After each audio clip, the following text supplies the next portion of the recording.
पहली कथा इस प्रकार है। करवा चौथ व्रत कथा एक साहूकार था जिसके 7 बेटे और एक बेटी थी। सातों भाई व बहन एक साथ बैठकर भोजन करते थे। एक दिन कार्तिक की चौथ का व्रत आया तो भाई बोला कि बहन आओ भोजन करें। बहन बोली कि आज करवा चौथ का व्रत है, चांद उगने के बाद ही मैं खाना खाऊंगी। तब भाइयों ने सोचा कि जब तक चांद नहीं उगेगा हमारी बहन भूखी रहेगी। तो एक भाई ने दिया जलाया, दूसरे भाई ने छलनी लेकर उसे ढका और नकली चांद दिखाकर बहन से कहने लगे कि चल चांद उगाया है, अर्घ दे ले। बहन अपनी भाभियों से कहने लगी कि चलो अर्घ दें। तो भाभियाँ बोली तुम्हारा चांद उगा होगा, हमारा चांद तो रात में उगेगा।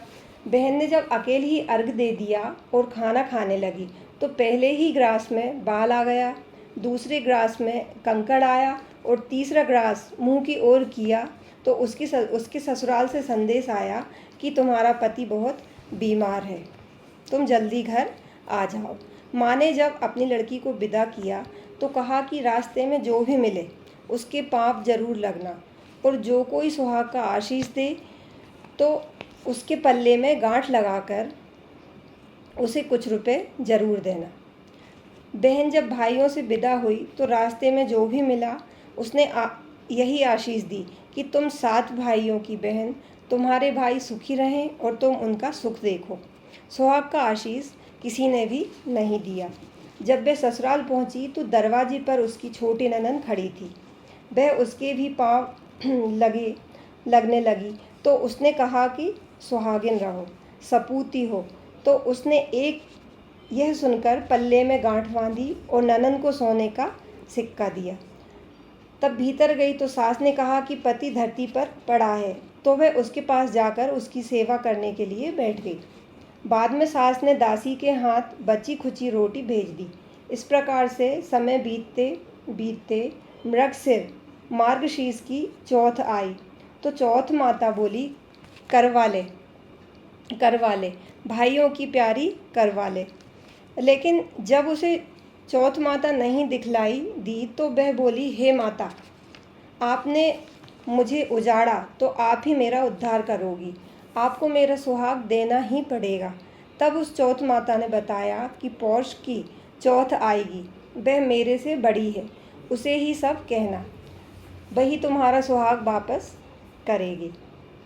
पौष की चौथ आकर चली गई, माघ की चली गई, फाल्गुन की चली गई, चैत्र बैसाख ज्येष्ठ आषाढ़ और श्रावण भादों की सभी चौथ आई और यही कहकर चली गई कि आगे वाली को कहना। अजोस की चौथ आई तो उसने बताया कि तुम पर कार्तिक की चौथ नाराज है, उसी ने तुम्हारा सुहाग लिया है, वही वापस कर सकती है, वही आएगी तो पाँव पकड़कर विनती करना। यह बताकर वह भी चली गई। जब कार्तिक की चौथ आई तो वह गुस्से से बोली भाइयों की प्यारी करवा ले, दिन में चांद उगाने करवा ले, व्रत खंडन करने वाली करवा ले, भूखी करवा ले। तो यह सुनकर वह चौथ माता को देखकर उसके पाँव पकड़कर गिड़गिड़ाने लगी, हे चौथ माता, मेरा सुहाग तुम्हारे हाथों में है, आप ही मुझे सुहागिन करें। तो माता बोली पापिन हत्यारिन, मेरे पाँव पकड़कर क्यों बैठ गई। तब वह बोली कि जो मुझसे भूल हुई उसे क्षमा कर दीजिए, अब भूल नहीं करूँगी। तो चौथ माता ने प्रसन्न होकर आँखों से काजल, नाखूनों में से मेहंदी और टीके में से रोली लेकर छोटी उंगली से उसके आदमी पर छींटा दिया तो वह उठकर बैठ गया और बोला कि आज मैं बहुत सोया। वह बोली क्या सोए, मुझे तो 12 महीने हो गए, अब जाकर चौथ माता ने मेरा सुहाग वापस लौटाया। तब उसने कहा कि जल्दी से माता का पूजन करो।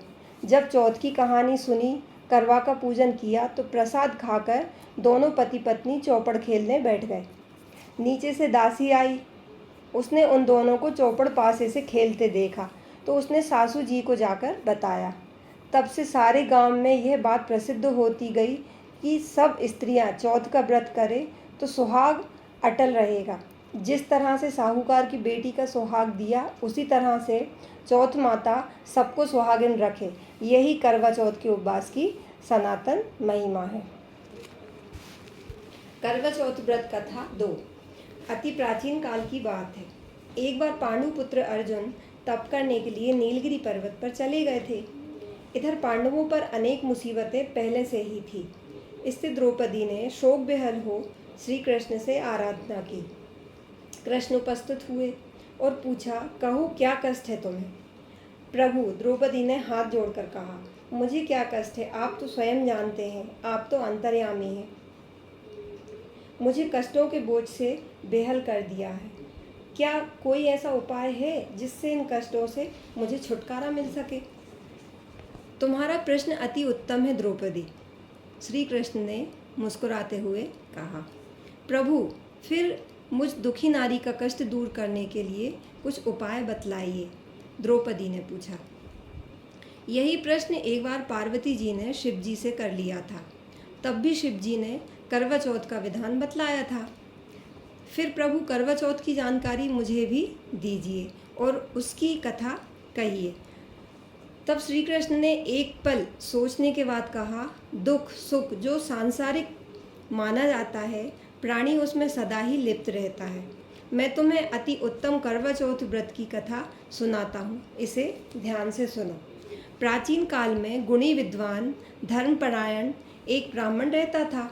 उसके 4 पुत्र तथा एक गुणवती सुशील पुत्री थी। पुत्री ने विवाहित होकर चतुर्थी का व्रत किया, किंतु चंद्रोदय से पूर्व ही उसे क्षुधा से बाध्य कर दिया। इससे उसके स्नेही भाइयों ने छल से पीपल की आड़ में कृत्रिम चंद्रमा बनाकर दिखा दिया। लड़की ने अर्घ दे भोजन कर लिया। भोजन करते ही उसके पति की हृदय गति बंद हो गई। इससे दुखी हो उसने अन्न जल त्याग दिया। उसी रात्रि में इंद्राणी भूवि चरण करने आई। ब्राह्मण पुत्री ने उससे अपने दुख का कारण पूछा।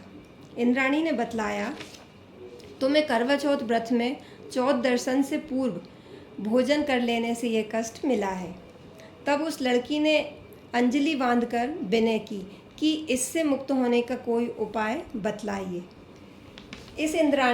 इस पर इंद्राणी ने कहा, यदि तुम विधि पूर्वक अगली करवा चौथ का व्रत करो तो तुम्हारे पति पुनर्जीवित हो जाएंगे। कन्या ने ऐसा करने का वचन दिया तो उसका पति स्वस्थ हो गया। इस पर उस कन्या ने वर्ष भर प्रत्येक चतुर्थी का व्रत किया और अनंत अखंड सुहाग प्राप्ति की। श्री कृष्ण ने कहा, हे द्रौपदी, यदि तुम इस व्रत को करोगी तो तुम्हारे सभी कष्ट संकट टल जाएंगे। इस प्रकार द्रौपदी ने यह व्रत किया और पांडव सभी क्षेत्रों में विजय हुए। इस प्रकार का सौभाग्य पुत्र पौत्रादि और धन धान्य की इच्छुक स्त्रियों को यह व्रत विधि पूर्वक करना चाहिए। इस व्रत में भगवान शंकर की आरती की जाती है। करवा चौथ व्रत कथा 3। एक ब्राह्मण परिवार में 7 बहुएं थीं। 6 बहुओं के मायके वाले बहुत अमीर थे। इसी कारण ससुराल में उनका बड़ा मान था, परंतु छोटी के मायके में कोई न था। वह घर का सारा काम काज करती, सबकी सेवा करती, पर कोई भी उससे प्यार नहीं करता था। सभी दुत्कारते रहते थे। तीज त्योहारों पर भी जब उसके मायके से कोई ना आता तो वह बहुत दुखी होती। पर वर्ष की तरह इस वर्ष भी करवा चौथ का व्रत आया। अन्य बहुओं के मायकों से उनके छोटे भाई करवा लेकर आए, पर छोटी के मायके में यदि कोई होता तो करवा भी लाता। सास भी छोटी को ही खरी खोटी सुनाती रहती थी। वह दुखी हो घर से निकल पड़ी और जंगल में जाकर रोने लगी।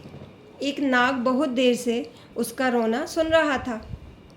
अंत में वह अपने बिल से निकल आया तथा छोटी बहू से पूछने लगा, बेटी क्या बात है, तुम रो क्यों रही हो?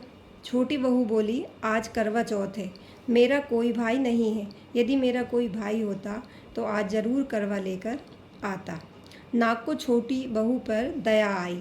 नाग ने कहा, बेटी तुम घर चलो, मैं अभी करवा लेकर आता हूँ। थोड़ी देर बाद नाग ससुराल पहुँचा।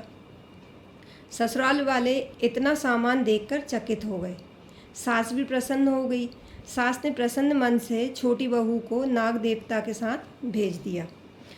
नाग देवता ने छोटी बहू को अपना सारा महल दिखलाया और कहा, जितने दिन चाहो आराम से रहो, मन चाहा खाओ, मन चाहा पहनो, पर एक बात याद रखना, सामने रखी नांद कभी मत खोलना। छोटी बहू सारा समय महल में आराम से काटती, पर नांद के बारे में उसकी उत्सुकता बढ़ती जाती। एक दिन जब घर में कोई न था, उसने नांद को उठाकर देखा तो हजारों छोटे छोटे सांप के बच्चे इधर उधर रेंगने लगे। उसने जल्दी ही नांद ढक दी। जल्दी में एक सांप की पूंछ नांद के नीचे आकर कट गई। शाम को नाग के आने पर छोटी ने अपनी गलती स्वीकार कर ली। नाग ने भी उसे क्षमा कर दिया। जब छोटी ने ससुराल जाने की इच्छा की तो उसे धन रत्न आदि देकर विदा किया। छोटी के ससुराल में अब उसकी बड़ी इज्जत होने लगी। जिस सांप की पूंछ कटी थी उसे सभी बंडा कहकर तंग करते। एक दिन उसने अपनी माँ से पूछा कि मेरी पूंछ कैसे कटी है। माँ ने कहा कि छोटी बहू के नांद उठाने और जल्दी में रखने में ही तुम्हारी पूंछ कटी है। तो वह बोला कि मैं छोटी से बदला लूँगा। माँ के बहुत समझाने पर भी वह एक दिन चुपचाप छोटी के घर जा छुपा और मौका पाकर उसे काटने की सोचने लगा। वहाँ छोटी बहू और उसकी सास में किसी बात पर बहस हो रही थी। तो छोटी कसम खा खा कर कह रही थी कि मैंने ऐसा नहीं किया। वह कह रही थी कि मुझे बंडा भैया से प्यारा और कोई नहीं है। उन्हीं की कसम खाकर कहती हूँ कि मैंने ऐसा नहीं किया। बंडा ने जब सुना तो सोचने लगा, जो मुझसे इतना प्यार करती है मैं उसे ही काटने आया हूँ। वह चुपचाप घर चला गया। माँ ने पूछा, ले आए बहन से बदला? वह कहने लगा, माँ बहन से कैसा बदला? तभी से बंडा भाई व छोटी बहन हुए। भाई प्रतिवर्ष चौथ के दिन करवा लेकर जाता व बहन बड़े प्यार से करवा चौथ का व्रत करती। करवा चौथ व्रत कथा 4। प्राचीन काल में करवा नाम की एक पतिव्रता स्त्री अपने पति के साथ नदी किनारे एक गांव में रहती थी। कार्तिक मास के कृष्ण पक्ष की चतुर्थी के दिन उसका पति नदी में स्नान करने के लिए गया। स्नान करते समय एक मगरमच्छ ने उसका पैर पकड़ लिया। वह करवा करवा नाम लेकर जोर जोर से अपनी पत्नी को पुकारने लगा। उसकी आवाज़ सुनकर उसकी पत्नी दौड़कर आई और उसने मगर को कच्चे धागे से बांध दिया। मगर को बांधकर वह यमराज के यहाँ पहुँची और यमराज से बोली, भगवान, मगरमच्छ ने मेरे पति का पैर पकड़ लिया है, अतः पैर पकड़ने के अपराध में आप अपने बल से उस मगरमच्छ को नरक में ले जाओ। यमराज ने कहा, अभी मगरमच्छ की आयु शेष है, अतः मैं उसे नहीं मार सकता। इस पर करवा ने कहा, यदि आप ऐसा नहीं करोगे तो मैं आपको श्राप देकर नष्ट कर दूंगी। यह सुनकर यमराज डर गए और उस पवित्र पतिव्रता स्त्री करवा के साथ जाकर मगरमच्छ को उन्होंने यमपुरी भेज दिया और करवा के पति को दीर्घायु प्रदान की। उसी दिन से ये करवा चौथ मनाई जाती है और सुहागिन स्त्रियों के द्वारा व्रत रखा जाता है। हे करवा माता, जैसे तुमने अपने पति की रक्षा की, वैसे सबके पतियों की रक्षा करना।